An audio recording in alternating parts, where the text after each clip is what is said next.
सोलापुरात एका प्राध्यापिकेच्या पतीने शेअर बाजारातील मोठ्या नुकसानीमुळे गळफास घेऊन आत्महत्या केल्याची घटना समोर आली आहे। अजिंक्य रुपेश हंगरगेकर व 39 असे या व्यक्तीचे नाव आहे।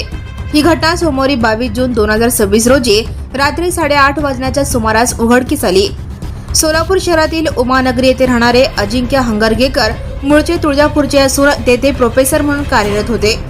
सूत्रांच्या माहितीनुसार शेअर मार्केटमध्ये त्यांना 40 ते 45 लाख रुपयांचा मोठा फटका बसला होता।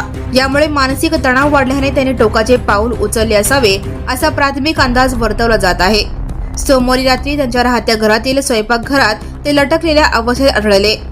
घटना लक्षात येताच नातेवाईकांनी त्यांना खाली उतरवून तातडीने रुग्णालयात दाखल केले, मात्र डॉक्टरांनी त्यांना उपचारापूर्वीच मृत घोषित केले। अजिंक्य हंगरगेकर यांच्या पश्चात पत्नी आणि 2 मुले असा परिवार आहे।